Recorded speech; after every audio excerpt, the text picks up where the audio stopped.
Good evening, everybody. Welcome to GEGMN's second Tip Tuesday. My name is Georgina, and we are going to be sharing a couple of tips and tricks to help you with your Google Classroom use in the classroom.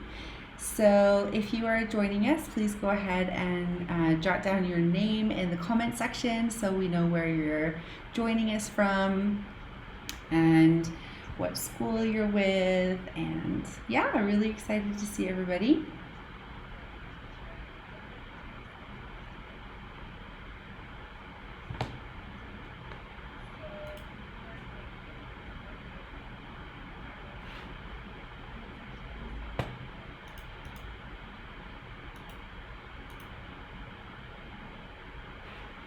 Okay, good evening. We have somebody from Jordan. Really sorry I'm not able to read the Arabic chat, but hopefully we'll have some more Arabic speakers soon who can help us with that. So excited to have you.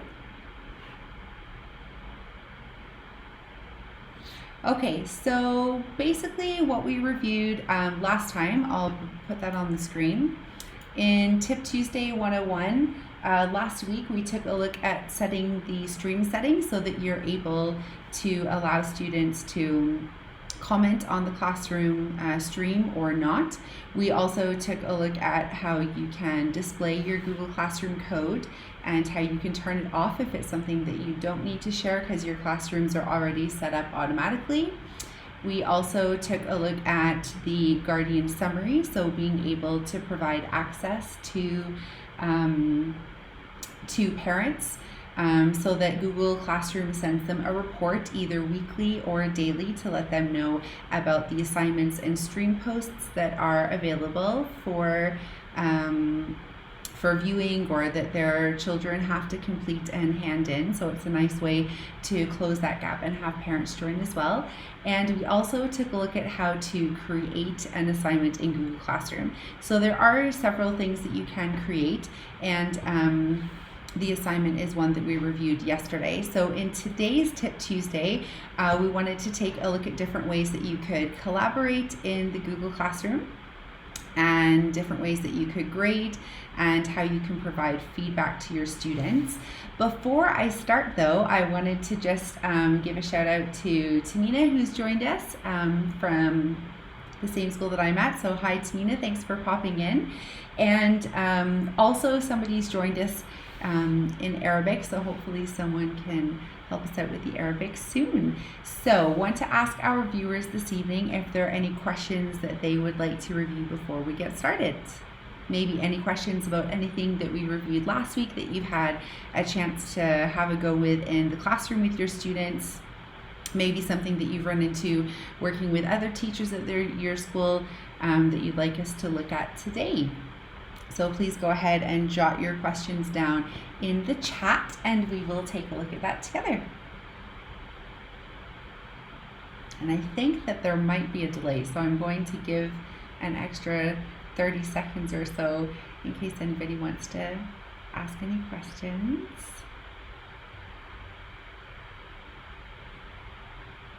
In the meantime, while we're waiting for that, just to let everybody know that we are going to do Tip Tuesday every week.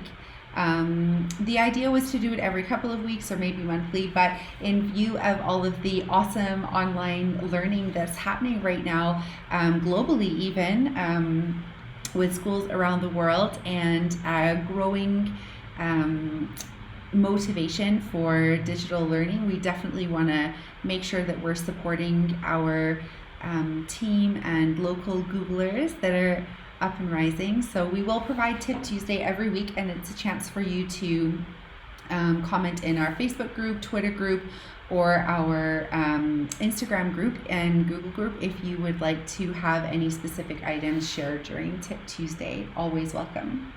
Okay, so we'll go ahead and get started then. So for today, we're going to take a look at collaboration first. So here is an example of a Google Classroom.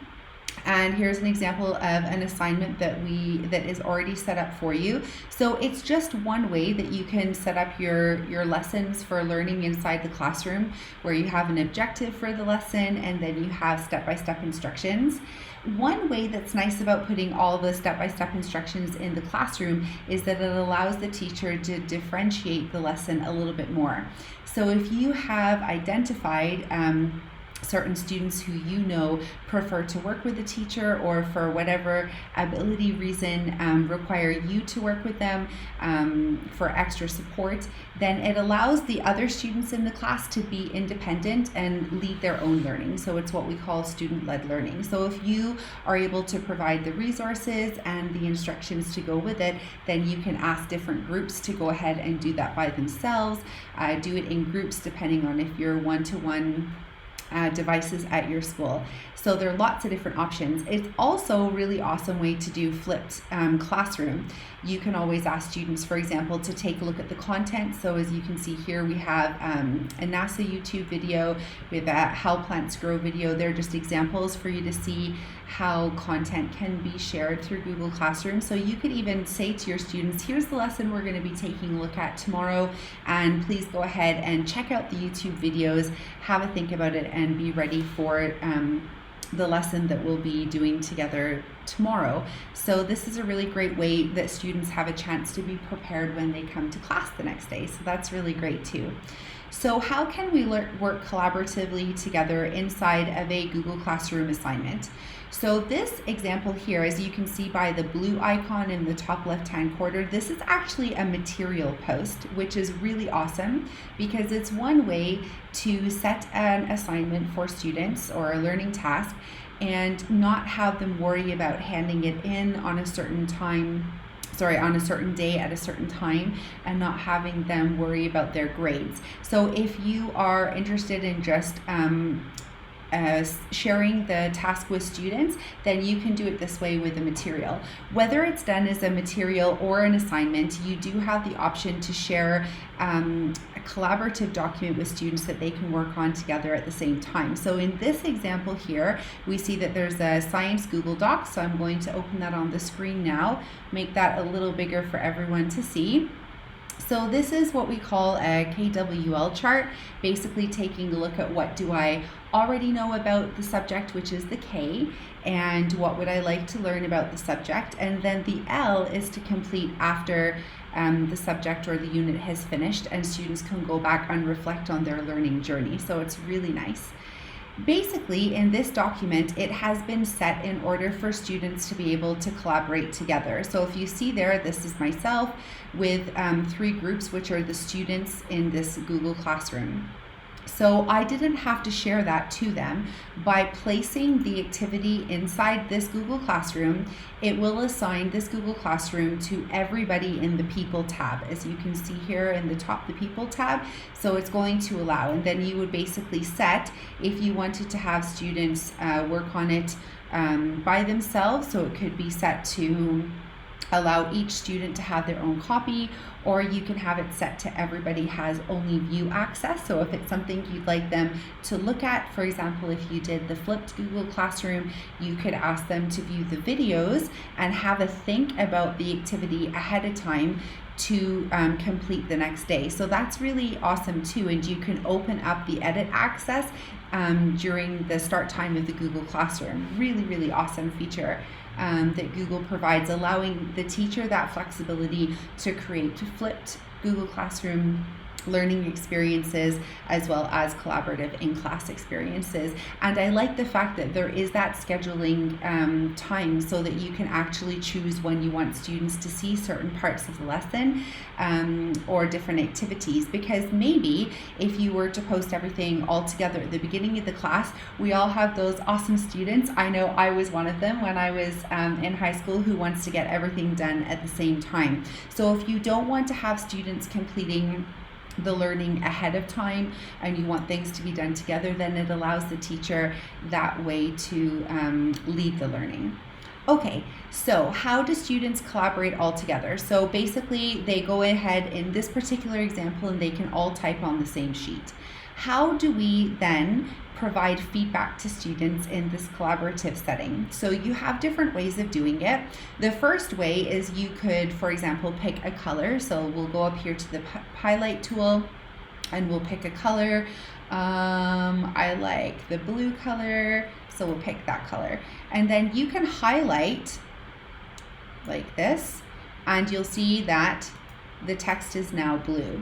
So this highlights if you would like to let students know. So for example, if you're a teacher who has a color code or a grading system at your school, some schools use symbols, some schools use colors, some schools have it free for teachers. So we'll look at a couple of ways. So color coding is one way. So if you do color code at your school, then you can do it using the highlighter tool. You could also, if you wanted to select actually an entire box or an entire couple of boxes. So if you wanted to color them, you can actually use the fill tool and you'll be able to fill the box all together. So let's take a look at the 3 dots at the top, and there's my fill tool. So I'm going to change the background color maybe to yellow this time, and you'll see that the box is highlighted yellow. It's also a really nice way that the teacher can set the table ahead of time with colors based on either topics or based on groups of students. So there's lots of different cool ways you can do with colors to make learning more engaging in your class. So how do we give feedback also by text? There are several ways you can do it.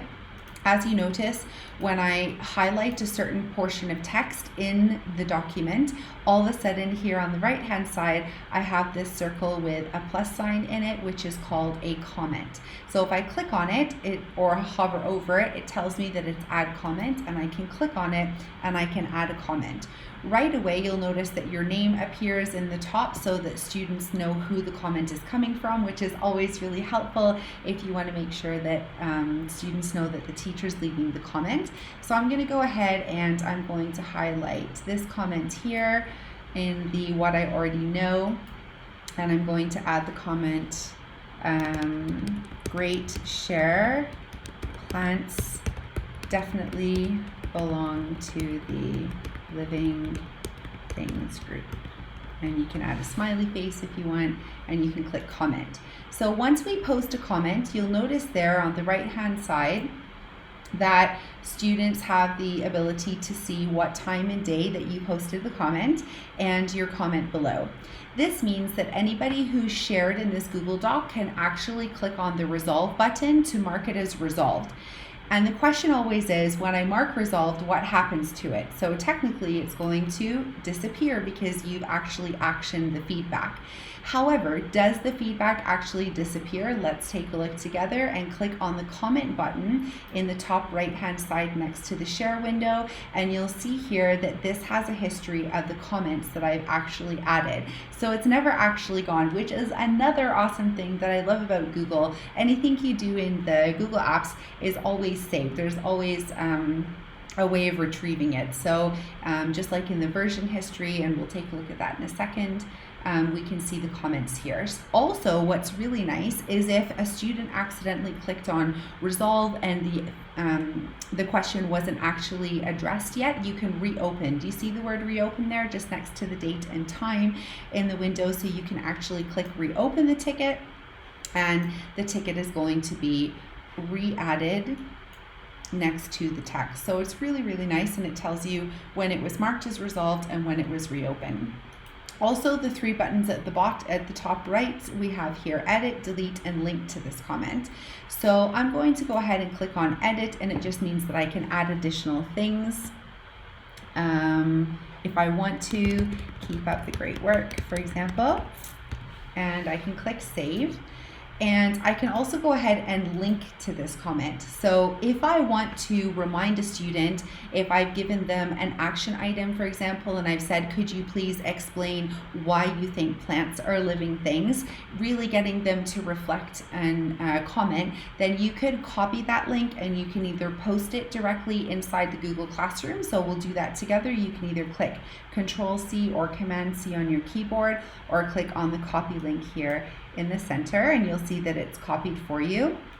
When you click done, you can go back to the Google Classroom, and you see where the comments section is down here. You can actually click Command V okay? Or you can right click on your mouse and click paste, and it's going to paste the link in there for you.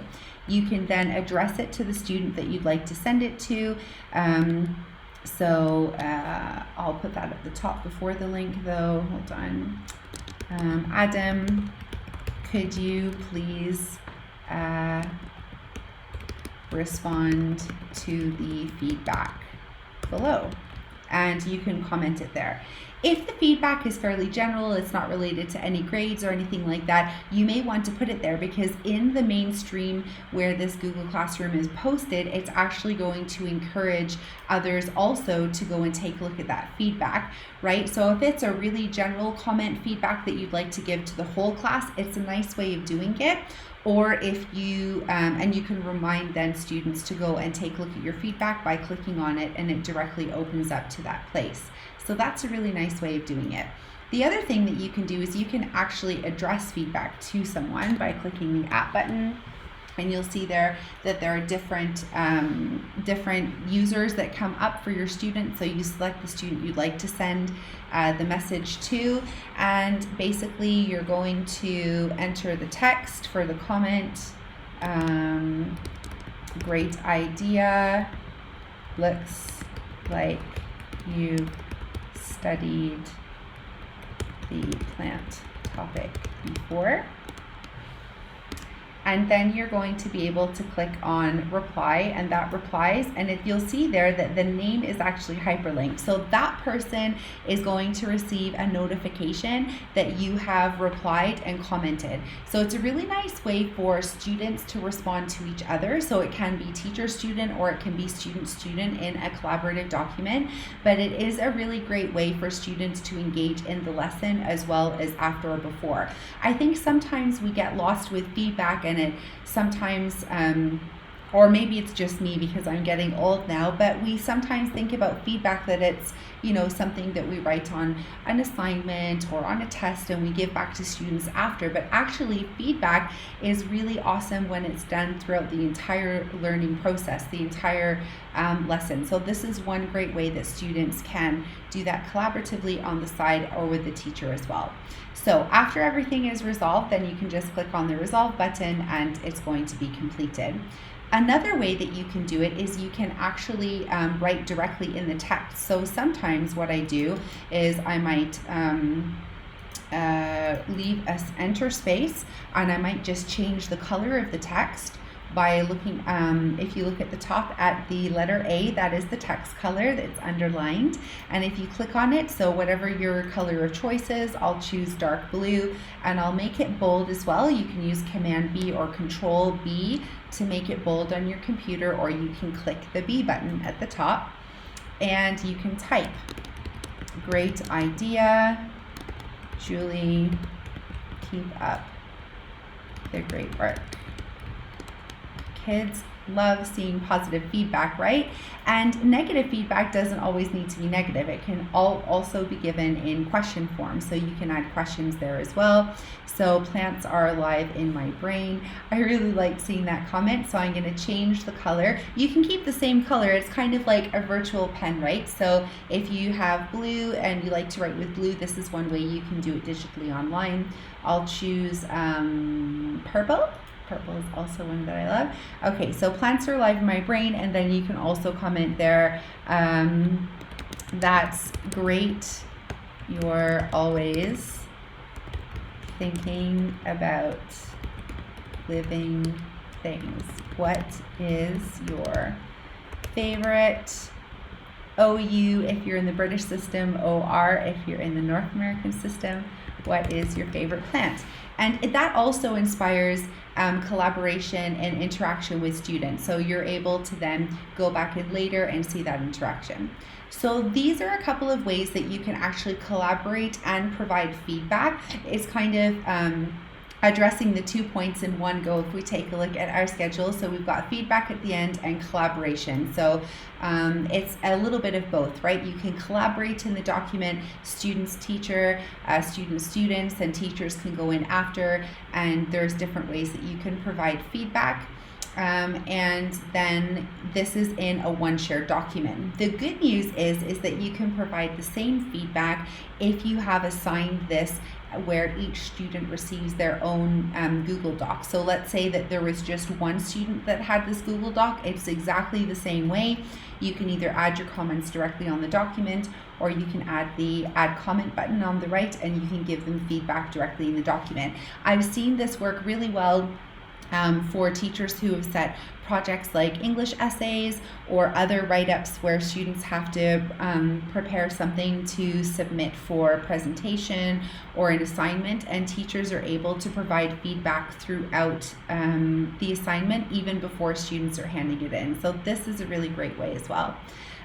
Which also brings me to my next point for grading. If you would like to provide the option of grading to students, obviously we looked at that last week where you can choose the grade columns when you're setting assignments for students. And I just basically wanted to say, like, don't be scared if you wanted to put, if you are grading this assignment, for example, you could very easily do this, and you could add an insert here if you don't want to have it attached to grades. It's very interesting, the whole concept of grades, right? Some schools like to show their grades. Some schools are very grade heavy, and they feed the grades that come in from these Google Classroom assignments into Google Sheets that then feed into their learning management system. So that's really successful and user friendly for schools. And then some schools leave the grade completely blank because they don't want that to be a stress for students.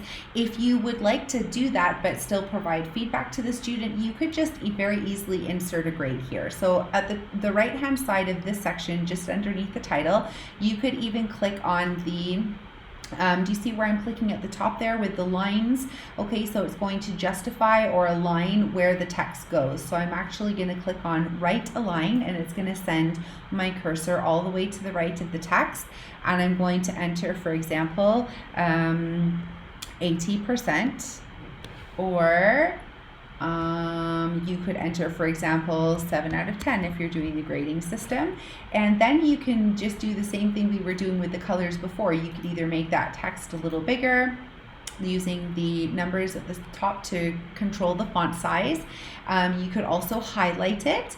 So you could use maybe a nice green, maybe a little bright. Maybe we'll choose a softer green. There you go. And you could also provide a comment beside it. Maybe you'd like to align it all the way to the left.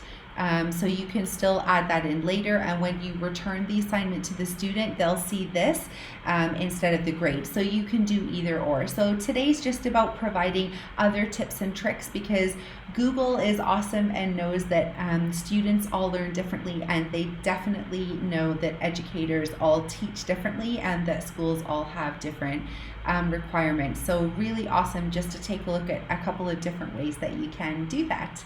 So want to just stop there for a second. We have about 8 minutes left, but I just want to check in with everybody and see if there's any questions about anything that we've shared so far, about adding comments, using the text and color tools inside the Google Doc, and resolving a comment.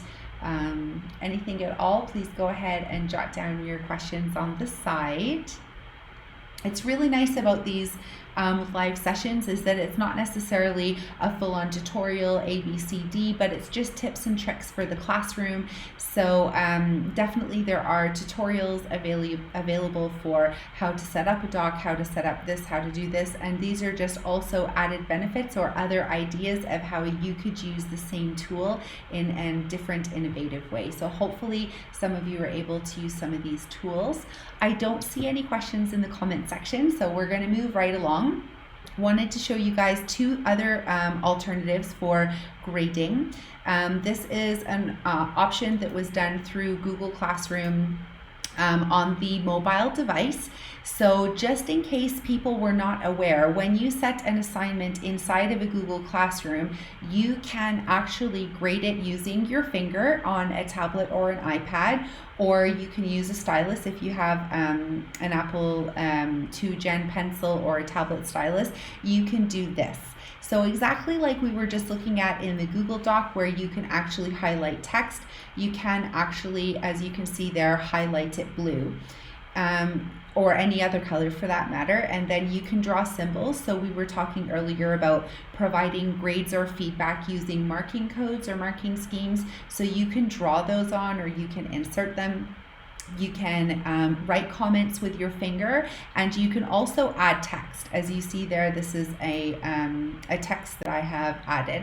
So there are loads of ways that you can mark. I remember at one school that I was working at a while ago, I used to use my travel time between school and home to take out my iPad and do all of my marking through Google Classroom on my iPad. So super time effective. If you're not someone who gets motion sick from reading or working on the bus, that's something that you can do. Or maybe if you're having your morning coffee on your balcony or whatever it is, it's a really easy way to do it. This is also a third example. As you can see here, I've actually opened the activity from Drive because, as you may or may not know, all of the Google Classroom work that is submitted and posted through Google Classroom is automatically saved to the Classroom Drive folder. So educators have access to all the assignments as they're coming in. Not necessarily always the best way to have to sift through them all, depending on how many Google Classrooms you have, if you're respectively in primary or secondary, but it is an alternative. And directly from this Drive link, as I pull up the work, as you just saw, I can highlight an area that I'd like to give the student feedback on. And there is the comment button right here in the preview page of the PDF. So if I click on add comment, it's actually going to allow me to do the same thing. Have you thought about your answer yet?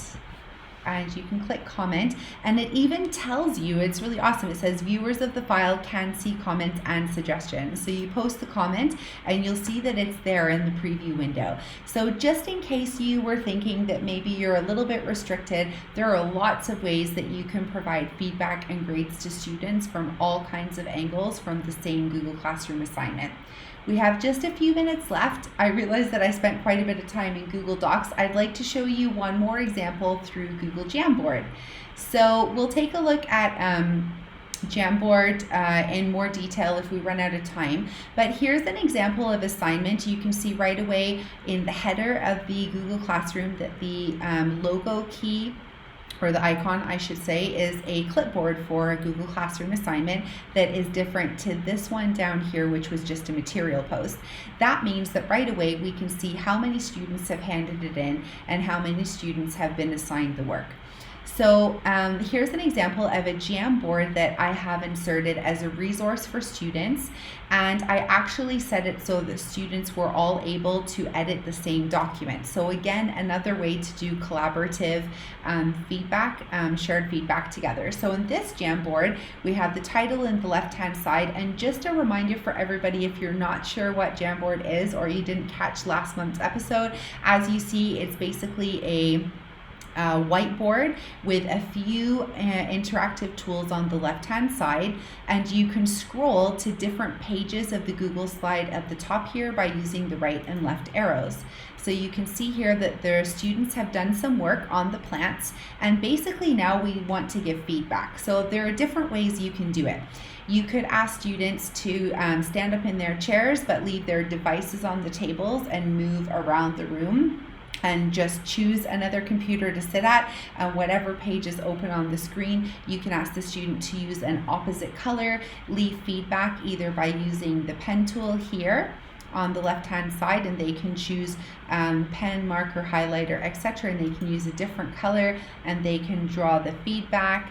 For example, does the soil, I'm writing with my mouse, guys, so forgive the poor handwriting skills. Does the soil belong at the top? And it's a reflective question. That means that students have to really think, oh, does the soil actually go there? Where does the soil actually go? And you can choose the select tool again on the left. And then when you ask the students to rotate back, the student can then say, oh, yes, that's right, and I need to move the soil back. And you'll notice in this example that I didn't actually leave my name under the comment. So that's another strategy that you can use as an educator. Do you want to ask students to leave their name, or maybe you'd like to make it anonymous? this. It's all about the culture that you're setting up with your students. Some activities may be one way, another way. So if you'd like to add post-it notes to complete activities, then the post-it note is on the left-hand side. You click on it, you can choose the different color that you'd like, and then you just type directly in the sticky note and it will post on the screen. So you could also ask students to label, for example, maybe using the sticky note.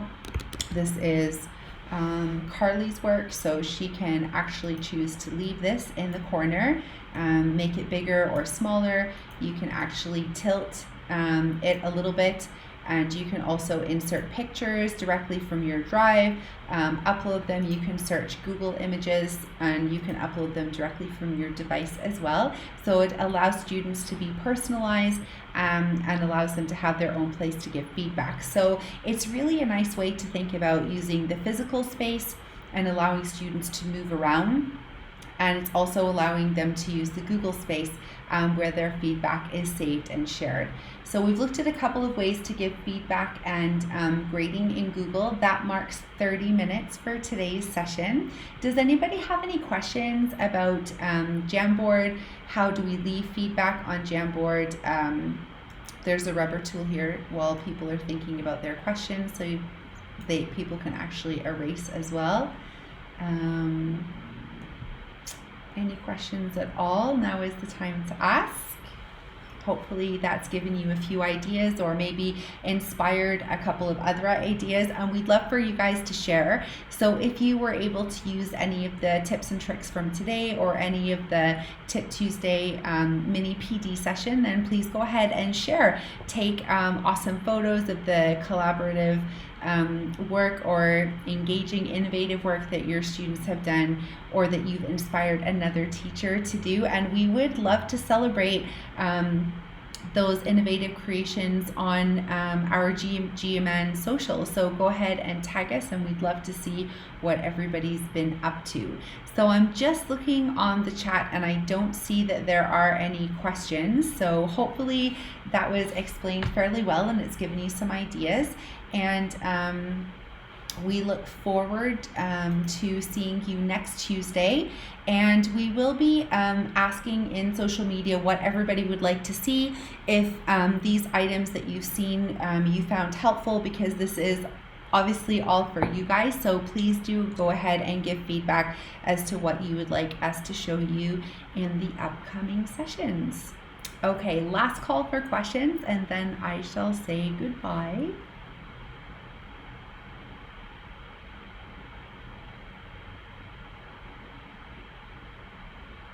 Oh, great, Tamina. So Tamina's not used Jamboard before. That's awesome.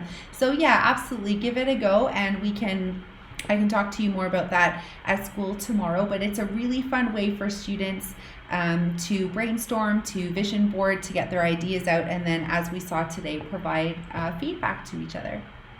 Thanks for sharing.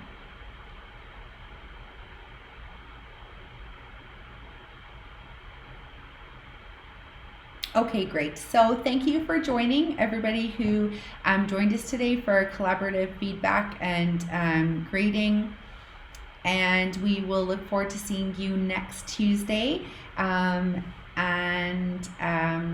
let us know if you have any questions. All right, that's it. Thank you very much, guys, and have a nice evening.